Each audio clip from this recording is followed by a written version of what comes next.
Hai adik-adik, berjumpa dengan saya di channel Rumah Cerdas Online. Hari ini saya akan menjelaskan mata pelajaran tema 1, Organ Gerak Hewan dan Manusia, kelas 5, SD atau MI, subtema 1, Materi Organ Gerak Hewan.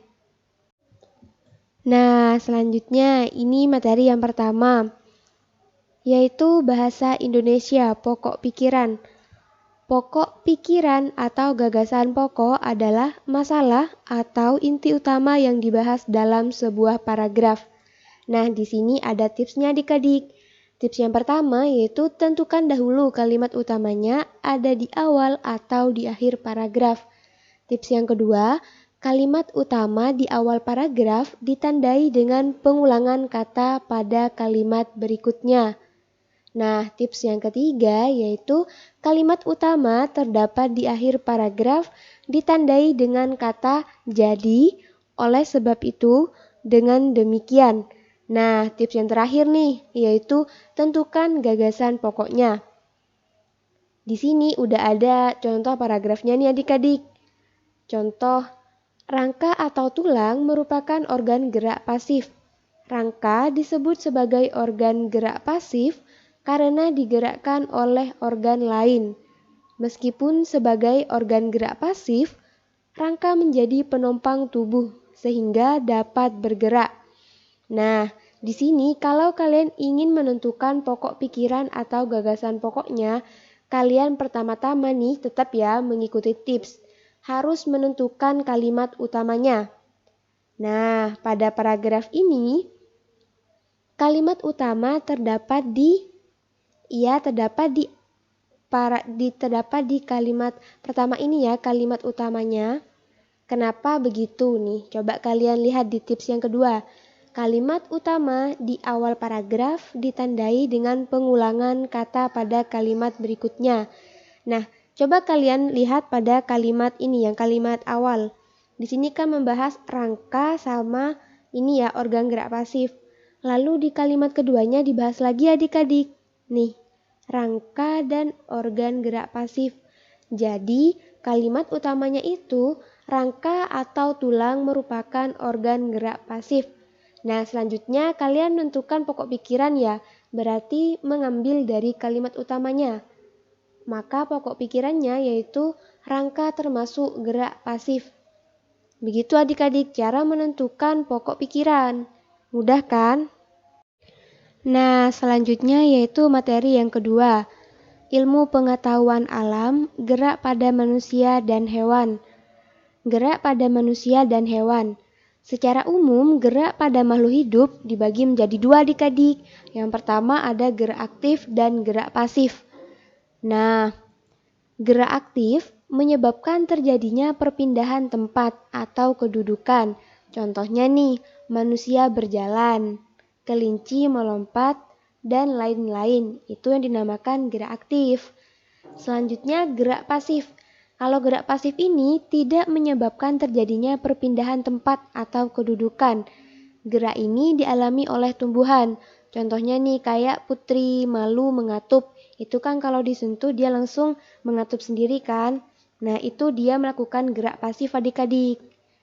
Nah, selanjutnya, secara umum alat gerak manusia dan hewan dibagi menjadi dua. Ini tentang alat geraknya ya, kalau tadi ini kan gerak. Nah, alat gerak pada manusia dan hewan dibagi menjadi dua juga, yaitu alat gerak aktif dan alat gerak pasif.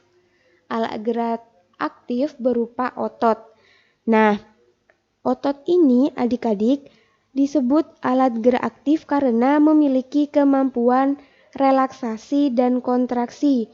Otot mampu kembali ke bentuk dan ukuran semula. Itu kenapa dibilang alat gerak aktif. Nah, yang kedua kan ada alat gerak pasif berupa tulang. Tulang disebut alat gerak pasif karena tulang tidak dapat melakukan gerakan sendiri adik-adik. Gerakan tulang mengikuti gerakan otot yang melekat padanya. Begitu. Nah, selanjutnya ada fungsi organ gerak manusia dan hewan. Yang pertama ada kaki manusia, digunakan untuk berjalan, berlari, melompat, dan menendang. Kedua, tangan manusia digunakan untuk memegang, mengangkat, dan lain-lain. Yang ketiga, sayap. Nah, sayap digunakan untuk terbang. Contohnya pada burung dan kupu-kupu dan lain-lain ya. Yang keempat, ada kaki burung. Digunakan untuk berjalan, melompat, bertengger, dan menangkap mangsa. Kelima, kaki kelinci digunakan untuk berlari, melompat, berjalan. Sayap berfungsi mendorong tubuh meluncur di dalam air. Ini contohnya pada ikan ya. Nah, ini merupakan fungsi organ gerak pada manusia dan hewan. Setiap organ gerak memiliki fungsinya masing-masing adik-adik. Begitu. Nah, kita lanjut ya. Di sini ada karakteristik organ gerak pada hewan. Berdasarkan struktur tubuhnya, hewan dibagikan menjadi dua kelompok, yaitu vertebrata dan avertebrata.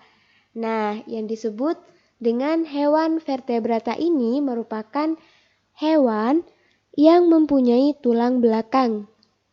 Ciri-ciri hewan vertebrata yaitu yang pertama nih, struktur tubuh terlihat jelas dari kepala, leher, badan hingga kaki. Kedua, otak hewan vertebrata dilindungi tengkorak. Ketiga, susunan saraf meliputi otak dan sumsum tulang belakang. Keempat, bentuk tubuh simetri dan proporsional. Nah, contohnya yaitu seperti kelinci. Selanjutnya yaitu hewan avertebrata.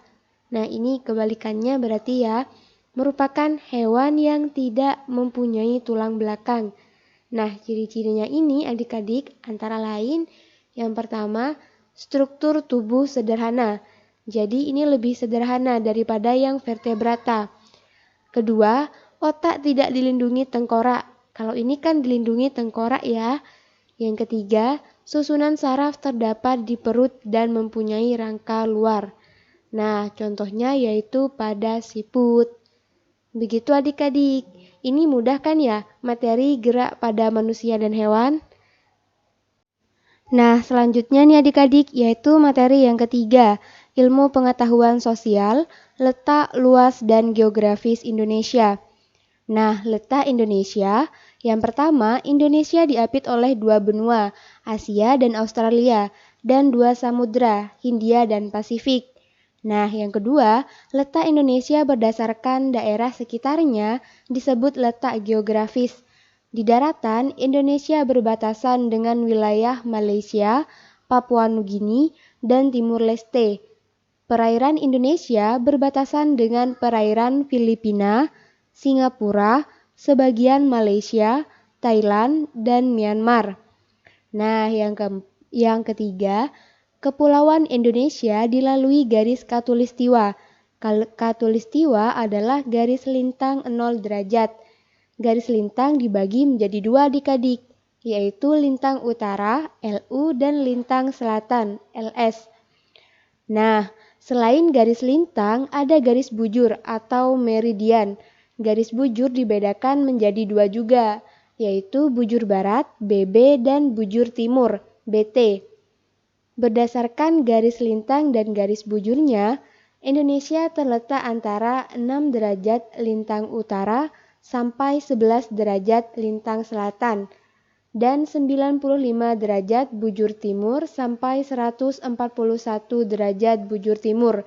Disebut posisi astronomis yang memiliki iklim tropis. Nah, ini merupakan letak Indonesia adik-adik. Selanjutnya nih, luas Indonesia. Menurut data Badan Informasi Geospasial atau BIG, luas daratan Indonesia 1.922.570 km persegi.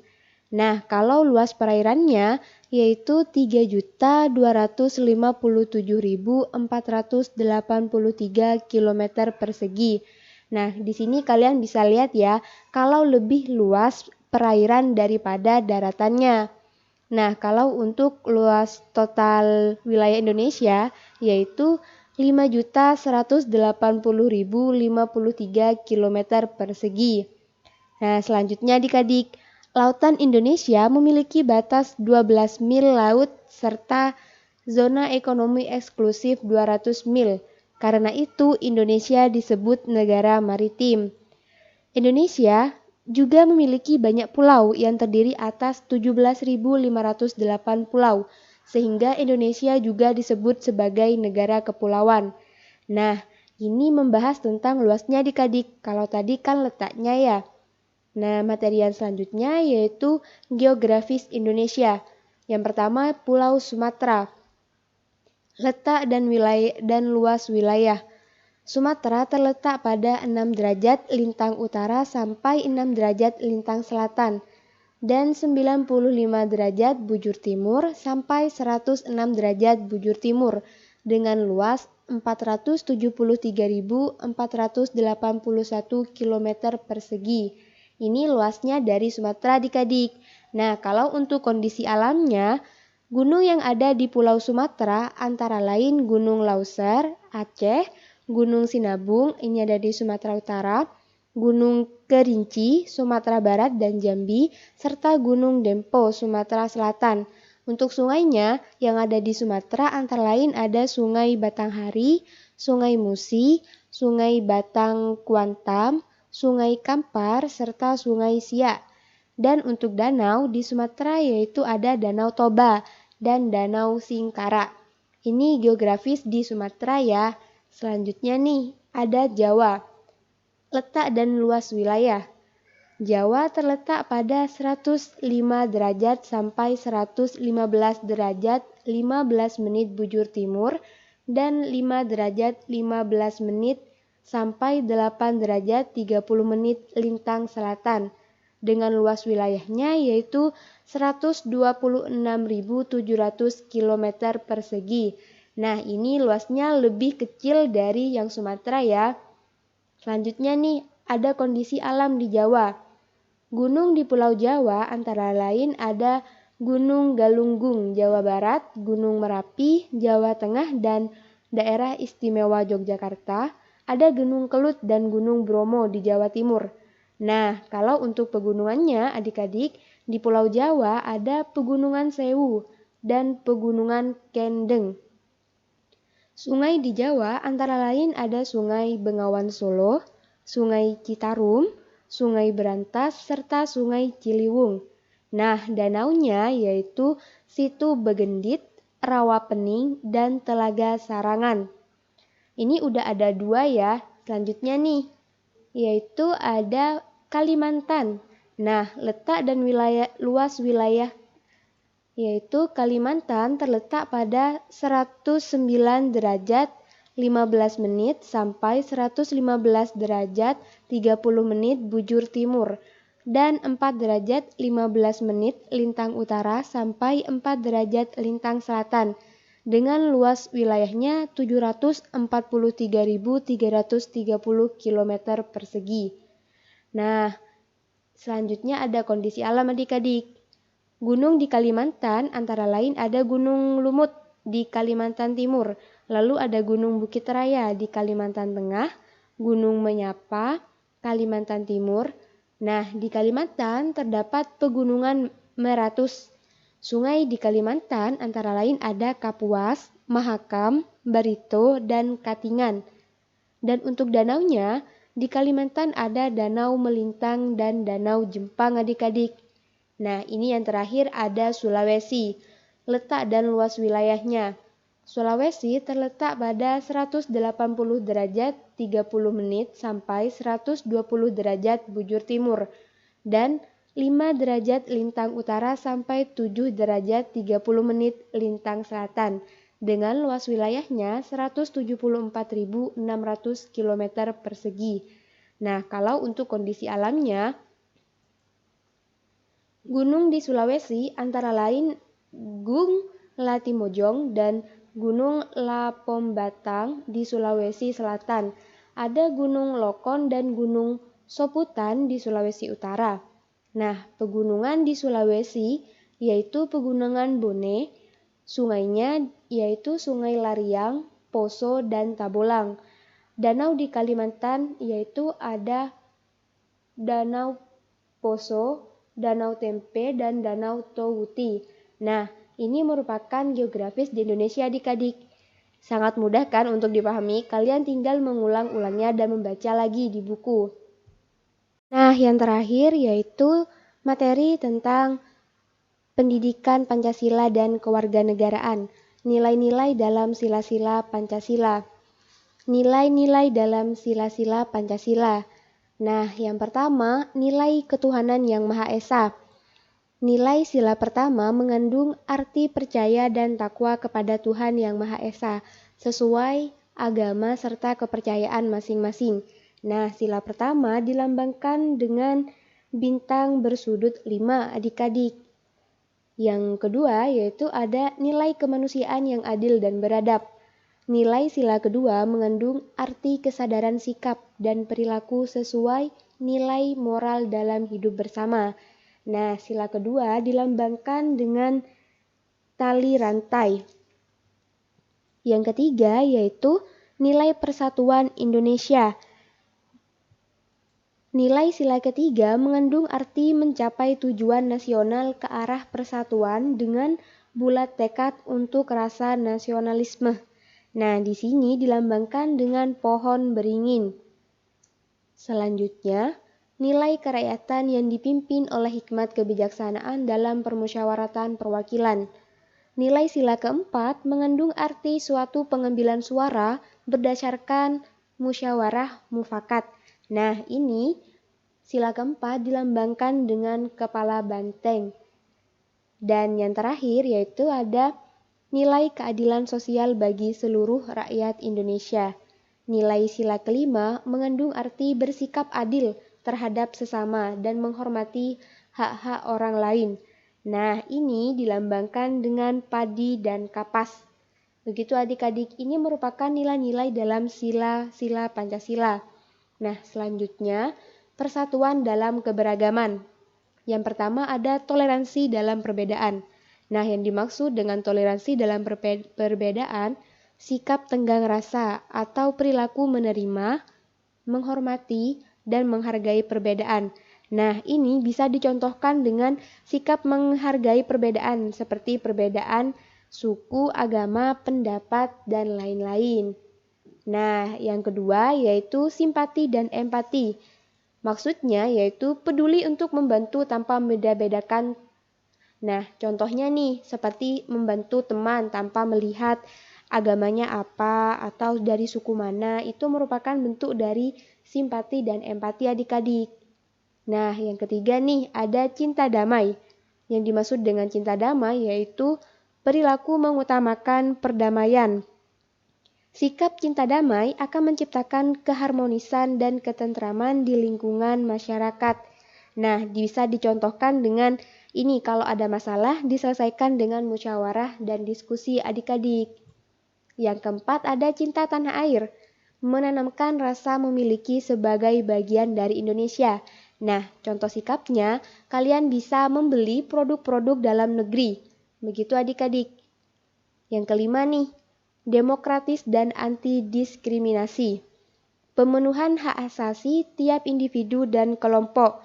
Nah, kalau untuk di kehidupan sehari-hari, sikap demokratis dan anti-diskriminasi dapat ditunjukkan dengan tidak membeda-bedakan dalam pergaulan. Jadi, kalian tidak boleh memilih-milih teman. Begitu adik-adik. Dan yang terakhir nih, ada kerjasama. Sikap saling memahami dan tolong-menolong. Jadi dalam kehidupan sehari-hari kalian bisa mengaplikasikannya misalkan nih di keluarga, kalian membantu ibu, membantu kakak, begitu adik-adik. Nah, gimana, paham kan ya mengenai persatuan dalam keberagaman?